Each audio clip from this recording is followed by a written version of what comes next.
vaksin-vaksin ini bisa datang secara bertahap ke Indonesia dan kita bisa segera melakukan penyuntikan bagi seluruh rakyat Indonesia.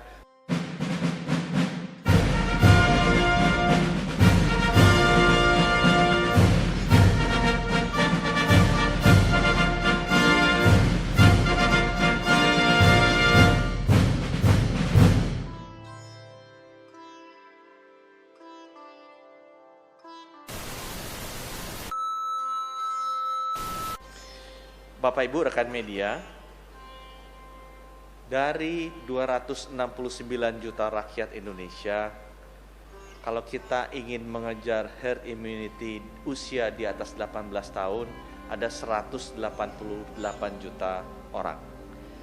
Dari 188 juta ini, kalau kita keluarkan yang memiliki komorbid berat, kita mengeluarkan yang juga pernah terkena COVID-19 positif, kita mengeluarkan ibu-ibu hamil yang masuk kategori eksklusi, jumlah yang menjadi target vaksinasi adalah 181 juta rakyat. Dengan memperhitungkan bahwa satu orang membutuhkan 2 dosis vaksin, dan juga memperhitungkan guidelines dari WHO bahwa kita mempersiapkan 15% untuk cadangan, maka total vaksin yang dibutuhkan ada sekitar 426 juta dosis vaksin. Ini adalah jumlah yang sangat besar, rekan-rekan media.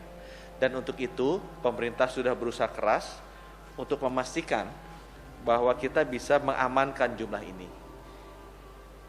Sampai sekarang ada 5 jalur pengadaan vaksin yang kita sudah tempuh. 4 diantaranya sifatnya bilateral dan 1 sifatnya multilateral. Dari 4 yang bilateral ini, kita sudah menandatangani kontrak dengan Sinovac sebesar 125 juta dan kita memiliki opsi untuk menambahkan. Kita juga sudah menandatangani kontrak dengan Novavax untuk 130 juta, di mana ada porsi yang akan pasti kita ambil, ada porsi juga yang merupakan opsi. Ya, nanti saya jelaskan kenapa setiap kontrak ada opsinya. Ya. Yang ketiga, kita akan segera menandatangani kontrak dengan AstraZeneca untuk 100 juta dosis vaksin, sebagian firm, sebagian opsi, dan kita juga akan segera menandatangani kontrak dengan BioNTech Pfizer untuk 100 juta dosis vaksin, di mana 50 juta adalah firm dan sisanya adalah opsi. Kami harapkan bahwa finalisasi dengan AstraZeneca dan Pfizer bisa kita selesaikan dalam waktu dekat ini. Dan perlu kami sampaikan, jadi total sekitar 400 juta dosis vaksin, 100 juta akan didatangkan dari negara Cina, 100 jutaan akan didatangkan dari Novavax, yaitu perusahaan Amerika Kanada, 100 jutaan akan didatangkan dari AstraZeneca, itu perusahaan dari London, dari Inggris, kemudian 100 jutaan lagi akan kita datangkan. Pfizer adalah perusahaan gabungan dari Jerman dan Amerika. Jadi kita juga untuk menjamin resiliensi atau keterjaminan datangnya vaksin, sumbernya kita lakukan dengan 4 sumber yang berbeda. Diharapkan bahwa vaksin-vaksin ini bisa datang secara bertahap ke Indonesia dan kita bisa segera melakukan penyuntikan bagi seluruh rakyat Indonesia yang 181 juta orang yang tadi saya sampaikan.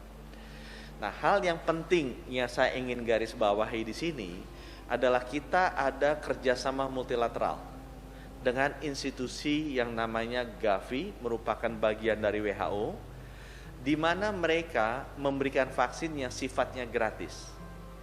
Angkanya masih bergerak berapa dosis yang bisa diberikan ke Indonesia. Tapi range-nya antara 3% dari populasi atau 16 juta dosis sampai 20% dari populasi atau sekitar 100 juta dosis. Itu sebabnya kenapa kita membuat kontrak dengan opsi, dari supplier vaksin yang ada tadi, yang 4 tadi. Supaya kalau ada kepastian dari pengadaan vaksin dari Gavi yang sifatnya gratis, kita tidak usah ambil dari mereka. Tetapi kalau misalnya vaksin dari Gavi ini belum bisa terdeliver sesuai dengan jadwal yang kita inginkan, kita sudah mengamankan supply dari perusahaan-perusahaan tersebut secara bilateral. Ini topik pertama mengenai pengadaan vaksin. Sehingga kita harapkan di awal tahun depan semua proses mengenai kesiapan pengadaan vaksin sudah selesai, dan kalau nanti kalau tadi Bapak Ibu teman-teman media lihat, kita sudah mensecure yang pastinya sekitar 330 juta dengan opsi juga sekitar 330 juta, sehingga kita sudah secure 660 juta.